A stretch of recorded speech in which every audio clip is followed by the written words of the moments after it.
அடுத்துதான் மெயின் மதுரை மத்தி விஜய். அங்க முக்கியமான ஒரு அமைச்சர் இருக்கார், பிடிஆர் பழனிவேல் தியாகராஜன். கடைசியா கூட இவங்க ட்ரோல் பண்ணாங்க, பிடிஆர் மாநாடுக்கு வர்றாரு, பிடிஆர் சிறப்பு பொதுக்குழு வர்றாருன்னு அவுத்து விட்டாங்க. கடைசியில பார்த்தா வந்தது பிடிஆர் இல்ல சிடிஆர், அது வேற.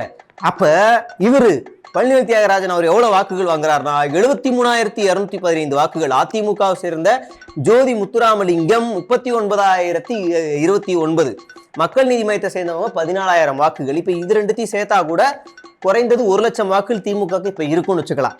அப்ப இவரு 75,000 வாக்குகளுக்கு மேல மதுரை மத்தியில இவர் வாங்கியே ஆகணும். சிங்கம் வாங்குவியா?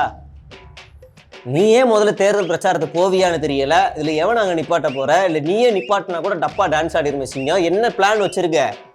வீடியோ கான்ஃபரன்ஸ்ல ஏதாவது எடுத்து விழுகும். சரி, அடுத்து வருவான். மதுரை வடக்கு. ஆல்ரெடி தளபதி அங்க ஜெயிச்சுட்டு எம்எல்ஏவா தான் இருக்காரு. அப்படி நினைக்காதீங்க. அந்த தளபதி வேற, இந்த சிங்கம் வேற.